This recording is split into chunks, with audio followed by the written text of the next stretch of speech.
ನಮಸ್ಕಾರ ಎಲ್ಲರಿಗೂ. ಎಲ್ಲರೂ ಹೇಗಿದ್ದೀರಾ? ಆರಾಮಿದ್ದೀರಾ ಅಂದ್ಕೊಂಡಿದ್ದೀನಿ. ನಾನು ಕೂಡ ಆರಾಮಿದ್ದೀನಿ. ನಾನು ನಿಮ್ಮ ಸರಸ್ವತಿ ಪ್ರಕಾಶ್. ಇವತ್ತಿನ ವಿಡಿಯೋದಲ್ಲಿ ಡೈಲಿ ಲಾಗ್ ಇರುತ್ತೆ. ಬೆಳಗ್ಗೆ ನನ್ನ ಮಗಳು ಇವತ್ತಿಂದ ಶಾಲೆಗೆ ಹೋಗ್ತಾಳೆ. ಸ್ಕೂಲ್ ಶುರುವಾಯಿತು ಅವಳಿಗೆ. 9 ಗಂಟೆಗೆಲ್ಲ ಬಸ್ ಬಂದುಬಿಡುತ್ತೆ. ಹಂಗಾಗಿ ಬೇಗ ಅವಳನ್ನ ರೆಡಿ ಮಾಡಿ 8:45 ಅಷ್ಟೊತ್ತಿಗೆ ರೆಡಿ ಇಟ್ಟಿರಬೇಕು. ರಾತ್ರಿಯೇ ನೆನ್ನೆ ನಾನು ದೋಸೆಗೆ ನೆನೆಸಿದ್ದೆ. ರಾತ್ರಿ ಎಲ್ಲ ರುಬ್ಬಿಟ್ಟಿದ್ದೆ ಹಿಟ್ಟನ್ನು. ನಾನು ಸ್ವಲ್ಪ ಇನ್ಮೇಲಿಂದ ಗಡಿಬಿಡಿ ಶುರು. ನನ್ನ ಮಗಳು ಇವತ್ತಿಂದ ಸ್ಕೂಲಿಗೆ ಹೋಗ್ತಿದ್ದಾಳೆ. ಹಂಗಾಗಿ ಅವಳಿಗೆ ಬೇಗ ತಿಂಡಿ ಮಾಡಿದೆ. ಚಟ್ನಿ ಮಾಡಿದ್ದೀನಿ. ಚಟ್ನಿ ಪಲ್ಯ ಆಯಿತು. ದೋಸೆ ಹಾಕ್ಬೇಕು. ಈಗ ಅವಳು ಸ್ನಾನ ಆಯಿತು. ದೇವಸ್ಥಾನಕ್ಕೆ ಹೋಗಿ ಬರ್ತೀನಿ ಅಂತ ಹೋಗಿದ್ದಾಳೆ. ಇಲ್ಲ, ಅನ್ನನೂ ಮಾಡಿಟ್ಟಿದ್ದೀನಿ. ಸಾಂಬಾರು ಇದೆ ಸ್ವಲ್ಪ. ಅನ್ನನೂ ಮಾಡಿದ್ದೀನಿ. ಸಾಂಬಾರು ಇದೆ ಸ್ವಲ್ಪ. ಸಾಂಬಾರು, ಟೊಮೊಟೊ ಚಟ್ನಿ, ಪಲ್ಯ ಎಲ್ಲ ಇದೆ. ನಮ್ಮ ಅತ್ತೆ ಮಧ್ಯಾಹ್ನ ಊಟ ಮಾಡ್ಕೊತಾರೆ. ಇಲ್ಲ, ಹಾಲು ಕಾಸಿಟ್ಟಿದ್ದೀನಿ ಆಗಲೇ. ಏನಪ್ಪ ಅಂತಂದರೆ ನಾನಿವಾಗ ಶಿವಮೊಗ್ಗ ಹೋಗಬೇಕು. ಸ್ವಲ್ಪ ಹುಷಾರಿಲ್ಲ ನನಗೆ. ಹಾಸ್ಪಿಟ್ಲಿಗೆ ಹೋಗಬೇಕು. ಹಂಗಾಗಿ ಬೇಗ ಬೇಗ ಅವಳನ್ನು ರೆಡಿ ಮಾಡಿ ನಾನು ಹೋಗಬೇಕು. ಬಸ್ ಬರುತ್ತೆ ಇಲ್ಲೇ ನಮ್ಮೂರಲ್ಲೇ. 9:30ಗೆಲ್ಲ ನಾನು ರೆಡಿಯಾಗಿರಬೇಕು.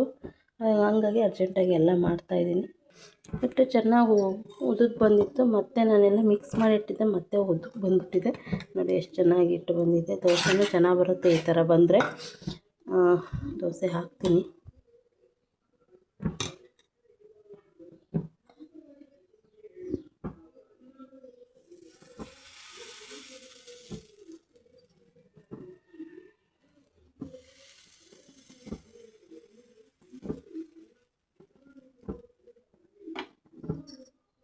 ದೋಸೆ ಹಾಕಿದ್ದೀನಿ. ನೋಡಿ, ನಾನು ಮನೆಯಲ್ಲೇ ಮಾಡಿರೋಂಥ ತುಪ್ಪ ಯಾವ ರೀತಿ ಇದೆ, ಕಲರ್ ನೋಡಿ ಯಾವ ರೀತಿ ಇದೆ. ತುಂಬ ಚೆನ್ನಾಗಿದೆ. ನಾಟಿ ಹಸಿನ ತುಪ್ಪ. ತುಂಬ ದೋಸೆ, ಚಟ್ನಿ, ಪಲ್ಯ ರೆಡಿ ಆಯಿತು. ಅವಳು ರೆಡಿಯಾಗಿದ್ದಾಳೆ. ತಲೆ ಬಾಚಬೇಕು. ಬೇಗ ತಿಂಡಿ ತಿನ್ಕೊಂಬಿಟ್ರೆ ರೆಡಿ ಮಾಡ್ತೀನಿ. ಬೇಗ ತಿನ್ನಪ್ಪಾಜಿ, ಟೈಮ್ ಆಗುತ್ತೆ.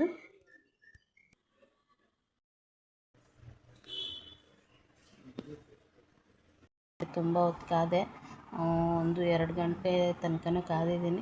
ಆಮೇಲೆ ನನಗೆ ಕರೆದ್ರು. ನಾನು ಹಾಸ್ಪಿಟ್ಲಿಗೆ ಹೋಗಿ ತೋರಿಸ್ಕೊಂಡು ಬಂದೆ. ಸ್ಕೂಲಿಂದ ಇವಾಗ ಮೈ ಬೇಬಿ ಈಸ್ ಕಮಿಂಗ್ ಅಂದ. ಫಸ್ಟ್ ಡೇ ಸ್ಕೂಲ್ ಹೆಂಗಿತ್ತಪ್ಪಾಜಿ? ಸೂಪರಾಗಿತ್ತಾ? ಎಲ್ಲ ಫ್ರೆಂಡ್ಸ್ ಸಿಕ್ಕಿದ್ರಾ? ನಿಮ್ಮ ಫ್ರೆಂಡ್ಸ್ ಎಲ್ಲ ಬಂದಿದ್ರಾ? ಏನಾದರೂ ಮಿಸ್? ಮತ್ತು ಯಾವ ಇದಕ್ಕೆ ಹೋದೆ? ಮಾಡಲಿಲ್ಲ ಸೆಕ್ಷನ್, ಆದರೆ ಭಾಸ್ಕರಕ್ಕೆ ಹೋಗ್ತೀನಿ. Bhaskara A section. ಹೌದಾ? ಸರಿ, ಆಯಿತು. ಒಳ್ಳೆ ಖುಷಿ ಆಯಿತಾ? ಶಿವಮೊಗ್ಗದಿಂದ ಸ್ವಲ್ಪ ಹೊತ್ತಾಯಿತು ಬಂದು. ಬಿಸಿಲು ಅಂದರೆ ಶಿವಮೊಗ್ಗದಾಗೆ ಸಖತ್ತು ಬಿಸಿಲು. ಸ್ವಲ್ಪ ಬ್ಯಾಗೆಲ್ಲ ತಗೊಂಡು ಬರೋಣ ನನ್ನ ಮಗಳಿಗೆ ಅಂತ ಹೋದೆ. ಸುತ್ತರಿಯೋದಕ್ಕೆ ಸುಸ್ತಾಗಿ ತಲೆನೋವು ಬಂದ್ಬಿಡ್ತು ನನಗೆ. ಹಂಗಾಗಿ ಎಲ್ಲೂ ಊಟ ಮಾಡಿಲ್ಲ, ನೀರು ಕುಡ್ದಿಲ್ಲ. ಹಂಗೆ ಬಸ್ ಹತ್ಕೊಂಡು ಬಂದುಬಿಟ್ಟೆ. ನಮ್ಮ ಮನೆಯವ್ರಿಗೆ ಫೋನ್ ಮಾಡಿದೆ. ಮನೆ ಕರ್ಕೊಂಡು ಬಿಟ್ಟೋದ್ರು. ಮತ್ತು ನಾನು ಏನಪ್ಪ ಅದು ಟೊಮೊಟೊಕಾಯಿ ತಗೊಂಡೆ. 1 kg ಟೊಮೊಟೊಕಾಯಿ ತಗೊಂಡೆ. 100 ರೂಪಾಯಿ kg ಅಂತೆ. ಉಪ್ಪಿನಕಾಯಿ ಹಾಕೋಣ, ಚೆನ್ನಾಗಿರುತ್ತೆ, ತುಂಬ ಚೆನ್ನಾಗಿರುತ್ತೆ ಅದು ಉಪ್ಪಿನಕಾಯಿ. ನಾನು ನಮ್ಮ ಮಾವನ ಮಗಳ ಮನೆಗೆ ಹೋದಾಗ ತಿಂದಿದ್ದೆ, ತುಂಬ ಚೆನ್ನಾಗಿತ್ತು. ಹಂಗಾಗಿ ನಾನು ನಮ್ಮ ಮನೇಲಿ ಒಂದೆರಡು ಸತಿ ಹಾಕಿದ್ದೀನಿ. ಚೆನ್ನಾಗಿತ್ತು, ತುಂಬ ಚೆನ್ನಾಗಿ ಬಂದಿತ್ತು. ಹಾಗಾಗಿ ನಾನು ಹಾಕೋಣ ಈಗ ಅಂತೇಳಿ ತಂದೆ ಶಿವಮೊಗ್ಗದಿಂದ. ಅದೇನಾಯಿತು, ನಮ್ಮ ಮನೆಯವ್ರ ಬೈಕಲ್ಲೇ ಬ್ಯಾಗಲ್ಲಿ ಇಟ್ಟೆ. ನಾನು ಬಿಟ್ಟಂಗೆ ಹೋದ್ರು ಅವರು ಹೋಗ್ತಿದ್ದಂಗೆ ಅದು ಬ್ಯಾಗ್ ಸಮೇತನೇ ಅಲ್ಲಿ ಹೋಯ್ತು. ಫೋನ್ ಮಾಡಿ ಹೇಳಿದೆ, ಎತ್ತಿಟ್ಟಿರ್ತೀನಿ ಬಿಡು ಅಂತಂದರು. ಅಲ್ಲಿ ಯಾಕಪ್ಪ ಭಯ ಅಂದರೆ, ಅವ್ರು ಯೂನಿವರ್ಸಿಟಿಲಿರೋದ್ರಿಂದ ಕಾಡಲ್ಲಿ ಭಾಳ ಮಂಗ, ಬೈಕೆಲ್ಲ ನಿಲ್ಸಂಗೆ ಇಲ್ಲ. ಏನಾರು ಇದ್ದರೆ ಎಲ್ಲ ಹೊತ್ಕೊಂಡು ಹೋಗ್ಬಿಡ್ತವೆ. ಹಂಗಾಗಿ ಆ ಭಯ ಇತ್ತು. ಹೇಳಿದೆ, ಏನಿಲ್ಲ ನಾನು ಎತ್ತಿಟ್ಕೊತೀನಿ ಅಂದರು. ತರ್ತಾರೆ, ಇನ್ನೂ ಸ್ವಲ್ಪ ಹೊತ್ತು ಬರ್ತಾರೆ. ಬಂದಮೇಲೆ ಸ್ವಲ್ಪ ಸುಮ್ಮನೆ ಫ್ಯಾನ್ ಹಾಕೊಂಡು ಒಂದು ಗಂಟೆ ಸುಮ್ಮನೆ ಒದ್ದಾಡ್ಬಿಟ್ಟು ಅಷ್ಟು ಸುಸ್ತು ಅನ್ನಿಸ್ತು. ಬಂದು ನೀರು ಕುಡಿದು ಊಟನೂ ಇಲ್ಲ, ತಿಂಡಿನೂ ಇಲ್ಲ, ಎಂಥದ್ದು ತಿಂದಿಲ್ಲ. ಅಷ್ಟೊಂದು ಬಿಸಿಲು. ನನಗೆ ಯಾಕೋ ಇವತ್ತು ತುಂಬ ಸುಸ್ತು ಅನ್ನಿಸ್ಬಿಡ್ತು ನನಗೆ. ಅಲ್ಲಿಂದ ಬಂದೆ, ಸ್ವಲ್ಪ ಹೊತ್ತು ಮಲ್ಕೊಂಡು ಒದ್ದಾಡಿದೆ. ಅಷ್ಟೊತ್ತಿಗೆ ನನ್ನ ಮಗಳು ಬಂದು ಒಂದು ಬಿಸ್ಕೆಟು, ಕಾಫಿ, ಟೀ ಬಿಸ್ಕೆಟ್ ತಿಂತಾಯಿದ್ದಾಳೆ. ಬಂದು ಅವಳು ಮುಖ ಎಲ್ಲ ತೊಳ್ಕೊಂಡು, ಬಟ್ಟೆ ಚೇಂಜ್ ಮಾಡಿ ಮುಖ ತೊಳ್ಕೊಂಡು ಬಿಸ್ಕೆಟ್ ತಿಂತಿದ್ದಾಳೆ. ಸಂಜೆ ಕೆಲಸ ಶುರು ಮಾಡಬೇಕು. ಕಸ ಗುಡಿಸ್ಬೇಕು, ಬಾಗಿಲು ನೀರು ಹಾಕಬೇಕು. ಸಂಜೆ ಅಡುಗೆಗೆ ರೆಡಿ ಮಾಡ್ಕೋಬೇಕು. ಏನು ಮಾಡೋದಪ್ಪ ಅನಿಸುತ್ತೆ. ಎಲ್ಲರೂ ಹೋಗಿ ಬಂದರೆ ಒಂಥರ ಸುಸ್ತು, ಭಾಳ ಸುಸ್ತು ಅನಿಸುತ್ತೆ. ನನಗಂತೂ ಹಂಗೆ ಅನಿಸುತ್ತೆ. ಹಾಸ್ಪಿಟ್ಲಿಗೆ ಏನಪ್ಪ ಅಂದರೆ ಥೈರಾಯ್ಡು ಇದು ಶುರುವಾಗ್ತಾ ಇದೆ ನನಗೀಗ. ಇವಾಗ ಥೈರಾಯ್ಡ್ ಶುರುವಾಗ್ತಿದೆ ಅಂತ ಹೇಳಿದ್ರು ಡಾಕ್ಟ್ರು. ನಾರ್ಮಲ್ ಇದೆ ಈಗ, ಏನು ತೊಂದರೆ ಇಲ್ಲ. ಈಗಾಗಲೇ 2 ತಿಂಗಳಾಯಿತು, 2-3 ತಿಂಗಳಾಯಿತು ನಾನು ತೋರ್ಸೋಕ್ಕೆ ಶುರು ಮಾಡಿ.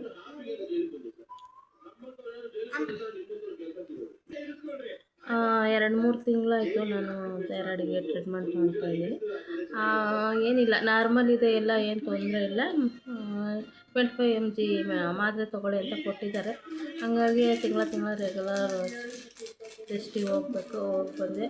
ತುಂಬ ಸುಸ್ತು ಇವತ್ತು. ಫುಲ್ಲು ರಶ್ಶು, ತುಂಬ ಹೊತ್ತು ಕಾದಿದ್ದಾಯಿತು. ಹಂಗಾಗಿ ಸುಸ್ತು ಅನ್ನಿಸ್ತು ನೋಡಿ. ಬಂದು ಮಲಗ್ತಾರೆ, ಮುಖ ಎಲ್ಲ ಡಲ್ಲ ಹೋಗ್ತಿದೆ ಬಿಸಿಲಿಗೂ ಅದಕ್ಕೂ. ಎಷ್ಟೊತ್ತಿಗೆ ಮನೆ ಬರ್ತೀನೋ, ಎಷ್ಟೊತ್ತಿಗೆ ಮಲ್ಕೊಂಬಿಡ್ತೀನೋ. ಬಂದು ಒಂದು ಚೊಂಬು ನೀರು ಕುಡ್ದಿದ್ದೀನಿ. ಒಂದು ಚೊಂಬು ನೀರು ಕುಡ್ದು ಸುಮ್ಮನೆ ಮಲ್ಕೊಂಬಿಟ್ಟೆ. ಆರೋಗ್ಯ ಸಮಸ್ಯೆಗಳಿದ್ರೆ ಏನೇನೆಲ್ಲ ಇವತ್ತು ಪ್ರಾಬ್ಲಮ್ಗಳಾಗುತ್ತೆ. ಇದೇನು ನಂಗೆ ಥೈರಾಯ್ಡ್ ಅಂದರೆ ಮೊದಲಿಂದನೂ ಅಯ್ಯಪ್ಪ ಅವ್ರಿಗೆ ಥೈರಾಯ್ಡ ಅಂತಿದ್ದೆ. ನನಗೆ ಶುರು ಆಗ್ಬಿಡ್ತಲ್ಲ ಅಂತ ನಿಜವಾಗ್ಲೂ ಭಾಳ ಬೇಜಾರು. ನಾನು ಎಷ್ಟೋ ಸತಿ ಹತ್ಬಿಟ್ಟಿದ್ದೀನಿ ನನಗೆ ಥೈರಾಯ್ಡ್ ಬರಬಾರ್ದಿತ್ತು ಅಂತ. ಏನೂ ಮಾಡೋಕ್ಕಾಗಲ್ಲ. ಅವು ಲೈಫಲ್ಲಿ ಎಲ್ಲ ಒಂದೊಂದು ಟೈಮ್ ಬಂದ್ಬಿಡುತ್ತೆ. ಆರೋಗ್ಯ ಚೆನ್ನಾಗಿರ್ಬೇಕು. ನಮ್ಮ ಮನೆಯವರು ಬಡ್ಕಂತಾರೆ, ಆರೋಗ್ಯ ಕಡೆ ಗಮನ ಕೊಡು ಅಂತ. ಏನು ಮಾಡಿದರೂ ಬರೋವಂಥದ್ದು ಬಂದೇ ಬಿಡುತ್ತೆ. ಏನೂ ಮಾಡೋಕ್ಕಾಗಲ್ಲ. ಹೆಂಗೆ ಬರುತ್ತೋ ಹಂಗೆ ಹೋಗೋದಷ್ಟೆ. ಇವತ್ತು ಬೆಳಗ್ಗೆ ರೊಟ್ಟಿ ಪಲ್ಯ ಮಾಡೋಣ ಅಂದ್ಕೊಂಡಿದ್ದೀನಿ. ಏನು ಪಲ್ಯಪ್ಪ ಅಂತಂದರೆ ಕಡಲೆಕಾಳು, ಬೀನ್ಸ್ ಕಾಳು, ಹಾಗೆ ಹೆಸ್ರು ಕಾಳು, ಮಡಿಕೆ ಕಾಳು ಅಂತ ಬರುತ್ತಲ್ಲ, ಮಡಿಕೆ ಕಾಳು ನೋಡಿ. ಈ ಥರ ಹೆಸ್ರು ಕಾಳು ಥರನೇ ಸ್ವಲ್ಪ ವೈಟಾಗಿರುತ್ತಲ್ಲ, ಆ ಥರ ಮಡಿಕೆ ಕಾಳು. ಇದರದ್ದು ಪಲ್ಯ ಮಾಡೋಣ ಅಂದ್ಕೊಂಡಿದ್ದೀನಿ. ತುಂಬ ಚೆನ್ನಾಗಿರುತ್ತೆ. ಆವಾಗವಾಗ ನಾನು ಮಾಡ್ತಾಯಿರ್ತೀನಿ. ಇವತ್ತು ಹೇಗೆ ಮಾಡೋದು ಅಂತ ತೋರಿಸ್ತೀನಿ. ಅದನ್ನೆಲ್ಲ ನೆನೆಸಿರೋದನ್ನ ನಾನು ನೀಟಾಗಿ ಒಂದು 2-3 ಸತಿ ತೊಳೆದಿದ್ದೀನಿ. ಯಾಕಂದರೆ ಸಣ್ಣ ಪುಟ್ಟ ಕಲ್ಲು ಮಣ್ಣು ಇದರೆಲ್ಲ ಕ್ಲಿಯರಾಗಿ ಹೋಗಲಿ ಅಂತ. ಇಲ್ಲಿ ಎಣ್ಣೆ ಇಟ್ಟಿದ್ದೀನಿ. ನಾವು ಅಡುಗೆಗೆ ಕೊಬ್ಬರಿ ಎಣ್ಣೆನೇ ಬಳಸೋದು, ಹಾಗಾಗಿ ಕೊಬ್ಬರಿ ಎಣ್ಣೆ ಹಾಕಿ ಇಲ್ಲಿ ಸಾಸಿವೆ ಕರಿಬೇವಿನ ಸೊಪ್ಪು ಹಾಕ್ತಾಯಿದ್ದೀನಿ. ಎಣ್ಣೆ ಕಾದಿದೆ.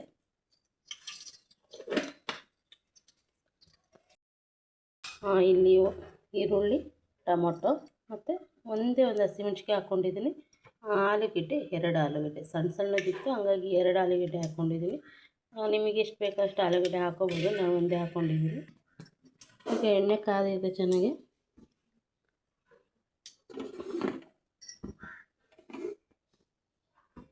ಇದನ್ನೆಲ್ಲ ಹಾಕ್ತಾಯಿದ್ದೀನಿ ಎಣ್ಣೆಗೆ. ನಾನೆಲ್ಲನೂ ಒಗ್ಗರಣೆಗೆ ಹಾಕ್ಕೊಂಡಿದ್ದೀನಿ. ಆಲೂಗೆಡ್ಡೆನೂ ಟೊಮೊಟೊ ಒಟ್ಟಿಗೆ ಹಾಕ್ಕೊಂಡಿದ್ದೀನಿ, ಎಲ್ಲ ಚೆನ್ನಾಗಿ ಬೇಯಲಿ ಅಂತ.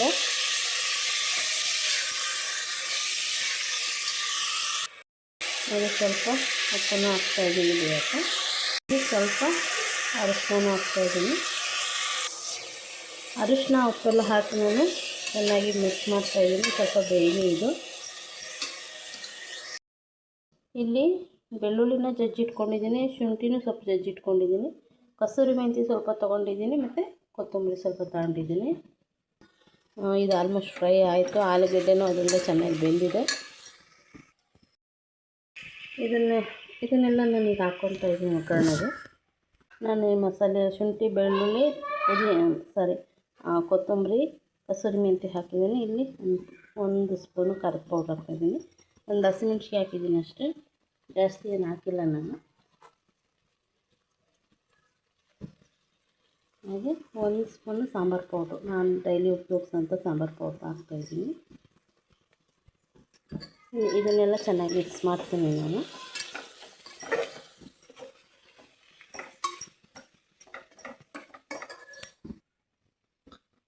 ಈಗ ನಾನು ಕಾಳನ್ನು ಹಾಕ್ಕೊತೀನಿ ಪಲ್ಯಕ್ಕೆ. ಕಾಳೆಲ್ಲ ಹಾಕ್ಕೊಂಡಿದ್ದೀನಿ, ಮಿಕ್ಸ್ ಮಾಡ್ಕೊತೀನಿ ಚೆನ್ನಾಗಿ. ನೋಡಿ, ಇದು ಎಲ್ಲ ಮಸಾಲೆ, ಸಾಂಬಾರು ಪೌಡ್ರು, ಖಾರದ ಪೌಡ್ರು ಎಲ್ಲ ಹಾಕಿ ಕಾಳೆಲ್ಲ ಮಿಕ್ಸ್ ಮಾಡಿದ್ದೀನಿ. ನಾನು ಇಷ್ಟು ನೀರು ಹಾಕಿದ್ದೀನಿ, ಬೇಕು ಇಷ್ಟು ನೀರು ಬೇಯೋಕ್ಕೆ. ಇದನ್ನು ಇವಾಗ ನಾನು ಕುಕ್ಕರಲ್ಲಿ ಒಂದು 2-3 ವಿಷಲ್ ತೆಗಿಸ್ತೀನಿ. ಕಾಳಲ್ವ, ಸ್ವಲ್ಪ ಚೆನ್ನಾಗಿ ಬೇಯಲಿ ಅಂತ.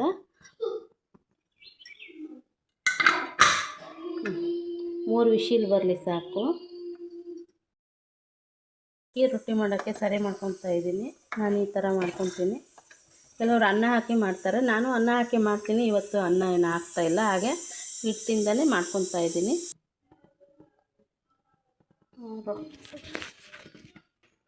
ರೊಟ್ಟಿ ಮಾಡ್ತಾಯಿದ್ದೀನಿ, ಅಕ್ಕಿ ರೊಟ್ಟಿ. ನಮ್ಮ ಅತ್ತೆ, ನಮ್ಮ ಮಾವ, ನಮ್ಮ ಮನೆಯವರು, ನನ್ನ ಮಗಳು ತಿಂದರು. ಈಗ ನಾನೀಗ ಮಾಡ್ಕೊತಾ ಇದ್ದೀನಿ. ಎಲ್ಲ ಬಿಸಿ ಬಿಸಿ ಮಾಡ್ತಿದ್ದಂಗೆ ತಿಂತಿದ್ದಾರೆ. ಗ್ಯಾಸ್ ಸ್ಟವ್ ಎಲ್ಲ ನೋಡಿ, ರೊಟ್ಟಿ ಮಾಡಿಬಿಟ್ರೆ ಮನೆ ಎಲ್ಲ ಒಂದು ಕಡೆಯಿಂದ ಕ್ಲೀನ್ ಮಾಡ್ಬೇಕು, ಆ ಥರ ಇದ್ದಿದ್ರಾಗ ಈ ಅಕ್ಕಿ ರೊಟ್ಟಿ ಹಿಟ್ಟಂತೂ ತೊಗೊಂಡ್ರೆ ಹಾರುತ್ತೆ.